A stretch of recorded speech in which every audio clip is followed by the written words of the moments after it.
بیچاری کئی روز سے دم توڑ رہی ہے، ڈر ہے خبر بد نہ میرے منہ سے نکل جائے۔ تقدیر تو مبرم نظر آتی ہے ولیکن پیران کلیسا کی دعا ہے کہ یہ ٹل جائے۔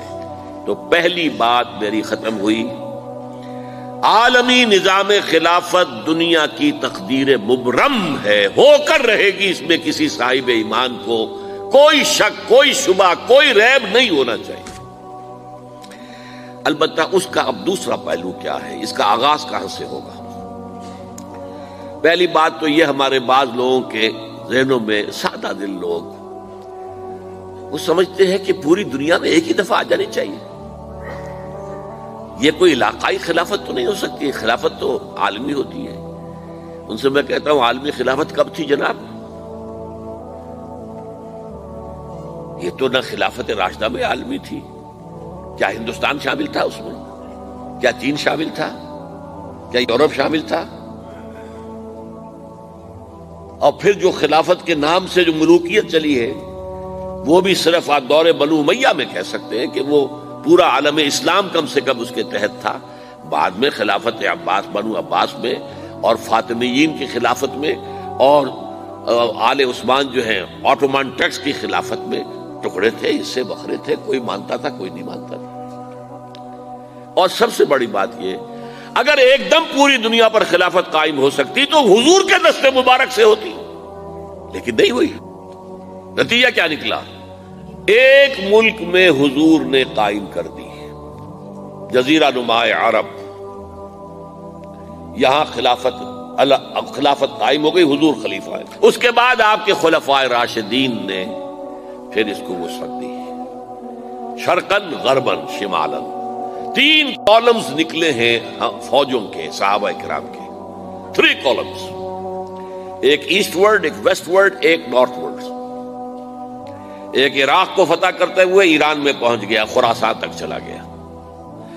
ایک شام کو فتح کرتے ہوئے اور پھر سینائی پیننسولا سے ہو کر افریقہ میں داخل ہوا اور اٹلانٹک تک پہنچ گیا۔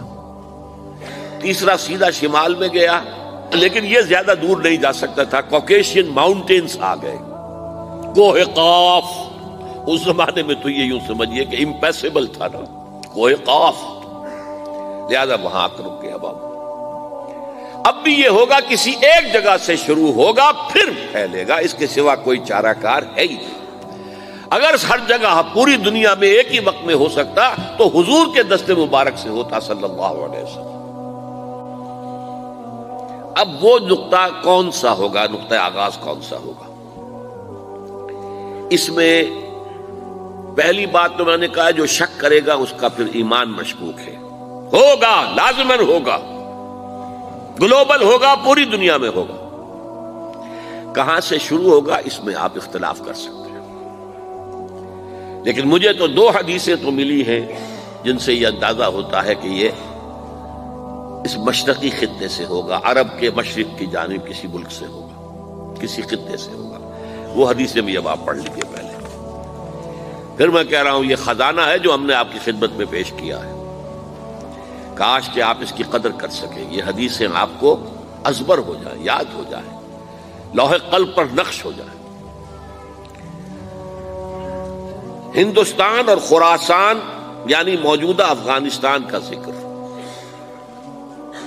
ابن ماجہ کی روایت ہے، عن عبداللہ ابن الحارث رضی اللہ تعالی عنہ قال رسول اللہ صلی اللہ علیہ وسلم یخرج ناس من المشرق یوطئون للمہدی یعنی سلطانہ، یعنی سلطانہ، دونوں طرح سے پڑھ سکتے ہیں۔ حضرت عبداللہ ابن حارث فرماتے ہیں رضی اللہ تعالی عنہ کہ حضور نے ارشاد فرمایا، مشرق کی طرف سے وہ فوجیں نکلیں گی، لوگ آئیں گے جو عرب میں مہدی کی حکومت قائم کریں گے۔ یہ مہدی کون ہوں گے اس کا ذکر میں ذرا بعد میں کروں گا، لیکن نوٹ کر لیجئے کہ مہدی سے پہلے لازماً کسی مشرقی علاقے کے اندر وہ نظام قائم ہو چکے گا، تب وہاں سے فوجیں آئیں گی نا۔ یہ مشرق کون سا ہے؟ عرب کے مشرق میں آپ چلیے، ایران بھی آ جائے گا، افغانستان بھی ہے، پاکستان بھی ہے، اور اگر اسے اور توسیع دیں تو ہندوستان بھی ہے۔ یہ ہے عرب کا مشرق، اس سے فوجیں جائیں گی۔ اس کا کیا مطلب ہے کہ اس میں سے کسی جگہ پر نظام خلافت پہلے قائم ہو جائے گا تاکہ وہاں سے فوجیں جائیں گی جو جزیرہ نما عرب میں حضرت مہدی کی حکومت کو قائم کریں گی۔ اب دوسری حدیث سنیے، یہ سنن ابن ماجہ کی حدیث تھی جو میں نے آپ کو سنائی، آپ نے پڑھی۔ دوسری عن ابی ہریرہ رضی اللہ تعالی عنہ،